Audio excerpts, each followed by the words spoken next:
You first met Michael in the winter of 2012, and from what I understand, he ventured out into one of your famous row runs in the grassroots gym, never meeting you or any of the players, to an older boys team tryout. What was your first impression of him? When he came, I was like, who's this little chubby, slow kid? And but he has a little jump shot on him. He has a little jumper on him. Michael Elijah Edwards, born June 1st, 1997. Standing at 6 feet, 170 pounds, Michael is no regular basketball player. He comes from a long line of champions. It's fair to say competing at a high level is in his blood. Michael is from Brampton, Ontario, where he attended Cardinal Leger Secondary School. While there in grades 9 and 10, he captained the basketball team and was selected as a regional all-star in consecutive years. Rowe is a talent scout, trainer, basketball coach, and was named the Clear Toronto Pipeline to the NBA.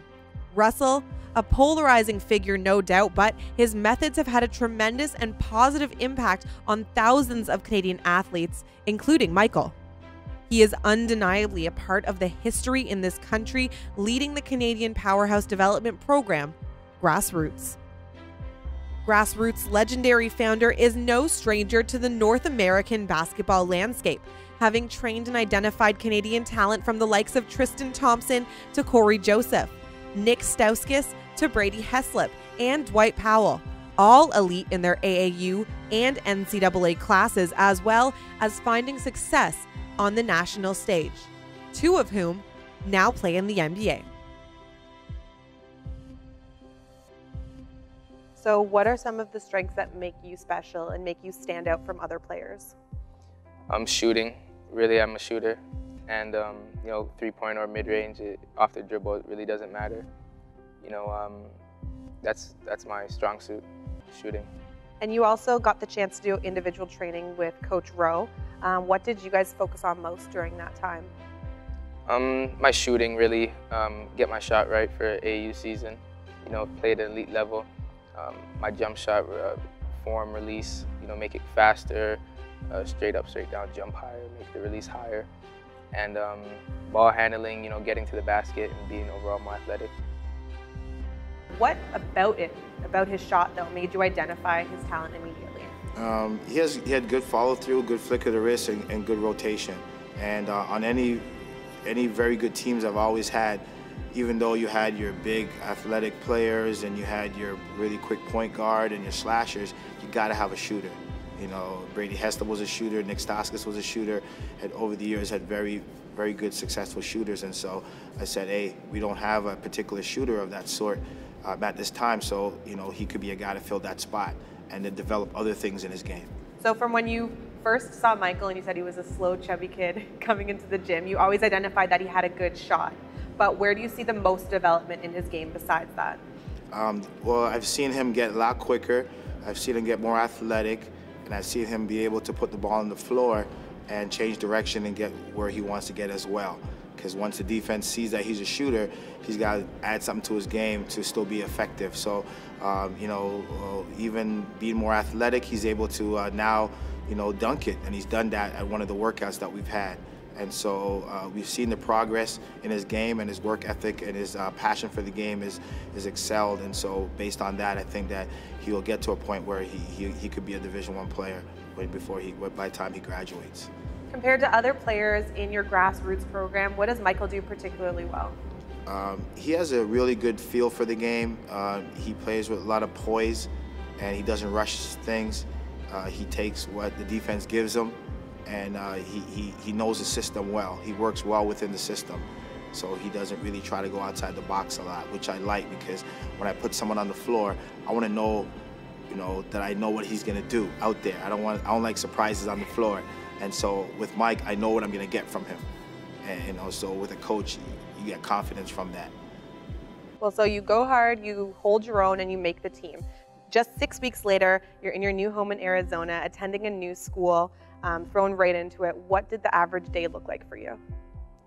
It was Really, it was just I'd wake up at 5 o'clock and go to LA Fitness, lift weights, and then I'd go to school, about 7 hours school is, and then I'd come home, go to LA, do skills with coaches and overall individual skills training, come home, eat, then we'd have team practice, 2.5 hours, go hard in the gym, and then come home, shower, go to bed.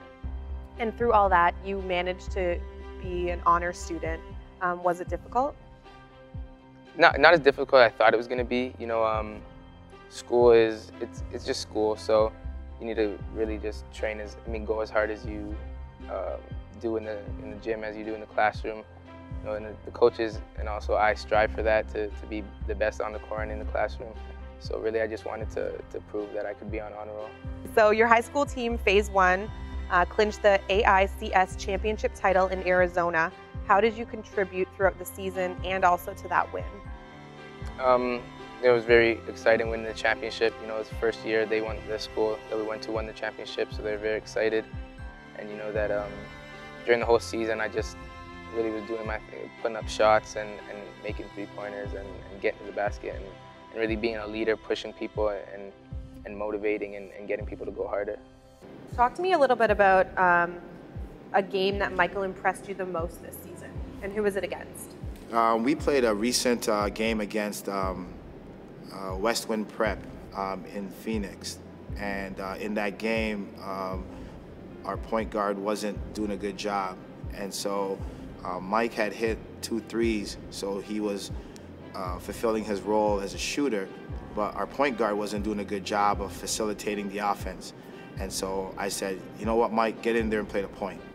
And it was a little bit outside the box because that's not really what he's played for me over the last couple of years, but he went in there, did a very good job. He took care of the ball, he went off ball screens, he made passes, he played with confidence, he had no turnovers, and he was able to maintain us until the point guard got his head together and then moved Mike back over to the 2, and then we were able to win the game. And so it was good to see that, on a moment's notice, he was able to, adjust to a different position and play very effective in that role. So you and the team recently traveled to New Jersey to play the currently ranked 29th team in the nation in St. Benedict's Prep, the school of Syracuse guard Tyler Ennis. You came up a bit short, but it was a close game overall. Where did Michael contribute? Well, Mike came in the game where it was very intense, up-tempo game, and we were going back and forth with St. Benedict's Prep. And one of our guards, Reese Brooks, he got some foul trouble, and I needed to have someone else with fresh legs come in there. And they also were playing zone, and we were having a hard time scoring. So I put Mike in there, and then he immediately came in there and hit back-to-back threes and was aggressive with the ball and played hard and gave us a spark. And so he was able to keep us in the game by knocking down some shots and keep the defense honest. So it was good for him to have his confidence, especially against a ranked team. So that was a positive thing, and it helped us to keep in the game until the end. So last summer, you secured a spot on the EYBL Grassroots AAU team and traveled to over a dozen tournaments and a whole bunch of showcases around North America. Tell me about the most memorable moment for you. The whole AAU season was really good for me, being able to travel to places I haven't really been. But Dallas overall was my favorite moment. We played Garner Road in our 4th game, and it was a tough game, hard-fought game. They're an elite team. And it was 67-67, and 5 seconds left on the clock, and we inbounded. My teammate headman the ball to my center. He kicked it to me in the corner, and I hit the game-winning 3. And what did that feel like? It was exciting because it wasn't my first game-winning shot, but at an elite level, it was very exciting, very good. Do you feel confident when you're put in those positions? Yeah, I like the pressure, and I know that to be elite, you need to be able to rise at those moments, and it makes you great. Well, you mentioned Brady Heslip. Out of him and any of the other talent that you've worked with, who do you think emulates Michael's game, or rather, who do you think Michael's game emulates? Mike's game emulates Brady Heslip. yes, in terms of a shooting guard who can play some point and has that really dead-eye accuracy in terms of hitting shots and making plays and playing within the system and playing with poise and basketball IQ and being coachable and working hard. All right, well, I understand that you've had a very successful season in Arizona this year, and you've asked Michael to join you down south again for this upcoming school season. What are some changes that you guys are making down there, and what's your future plan? I was able to secure a real high-level opportunity at another academy that was, had a lot more resources and manpower and, and a better situation to what we're currently in to really, try to be another top-tier program in America like a Finley Prep or Oak Hill or St. Benedict's.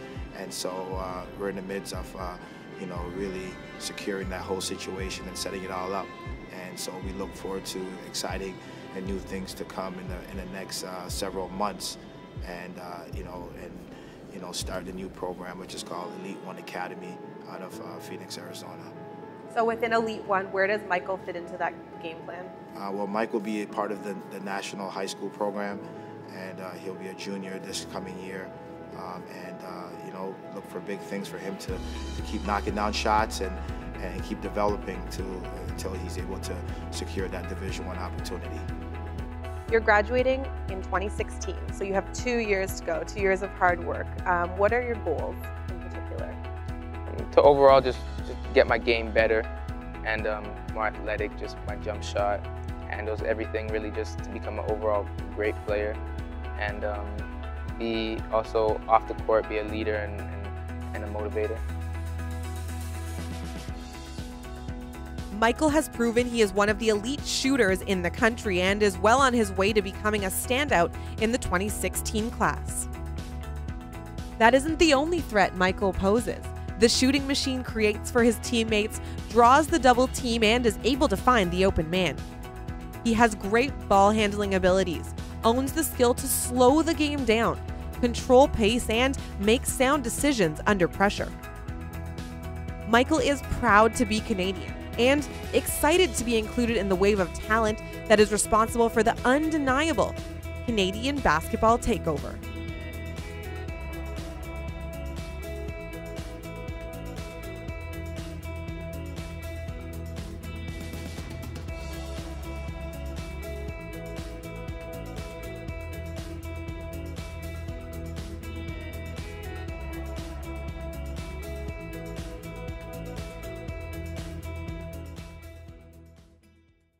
Okay. So Coach Rowe, Michael, I have you both here because there's a famous saying that you're known for.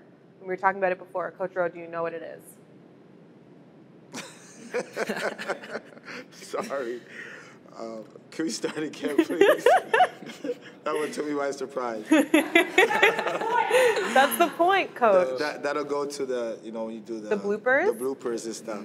No, because I have a lot of sayings, so I'm thinking, which one is it? Can I get some help on that behind the scenes? Which one? It's to show that you're there with us, and we're a unit, we're one squad. Okay. Yeah, that's the hint. That's the only hint. Oh, great. You mean, oh gosh, I feel. To show that we're one unit, that you're there with us. That's not only us out there. In the trenches. Did you just whisper it to him to check if it was right? Yeah. Say it. What is it? I'm in the trenches with you. Is that what it is? Yes, okay. Correct. I'm in the trenches with you guys. Yes, okay. Yes. And how come you say that to them? Because I would never put players in a position that I wouldn't go in myself. I wouldn't send them, the players or anyone I'm working with, somewhere that I wouldn't also be there to, go through whatever they got to go through to get where they got to get to. And so it's just a show of solidarity and loyalty and commitment on my side as well, in telling them what I feel that they should be doing or going. And Michael, what does that mean to you and your teammates when he says that? It's shows a lot that, you know, he's very committed and loyal to you, and he has your back. And so, you know, if he says that to you, you have to go out there and play like you play for him, and you know, give your hardest. Good. You passed the test, Coach. Thank you. Good for you.